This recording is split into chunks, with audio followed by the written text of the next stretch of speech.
Team के fast test bowler और hat trick करने वाले अहम खिलाड़ी, अहम फास्ट बॉलर नसीम शाह को एक्साइज़ वालों ने रोक लिया।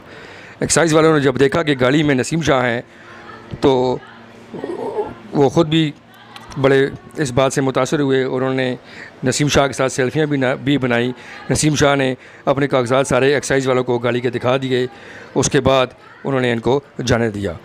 नसीम शाह को जब एक्साइज़ वालों ने रोका तो उस वक्त काफ़ी लोग इर्द गिर्द जो फ़ैन थे वो भी आ गए और नसीम शाह ने अपने फ़ैन के साथ सेल्फियाँ भी बनाई और एक्साइज़ वालों ने भी नसीम शाह के साथ सेल्फियाँ बनाई। नसीम शाह पाकिस्तान के अहम तरीन टेस्ट बॉलर हैं, वो अपने हैट्रिक भी कर चुके हैं और पाकिस्तान टीम के एक अहम रुकन हैं।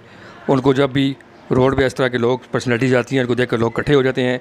ये एक्साइज़ वालों ने इनको रोका तो जब उनको नहीं पता था कि नसीम शाह हैं, जब उन्होंने रोका वो देखा कि नसीम शाह हैं तो फिर उसके बाद और लोगों को पता चल गया। बाकी लोग वहाँ पर सारे इकट्ठे हो गए।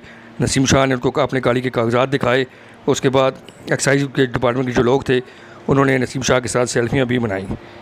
नाज़रीन, मेरे चैनल को सब्सक्राइब करें और वीडियो अगर आपको पसंद आई है तो उसको शेयर करें और बेल आइकन को भी दबा दें ताकि आपको मेरी आने वाली हर वीडियो मिल सके। बहुत शुक्रिया।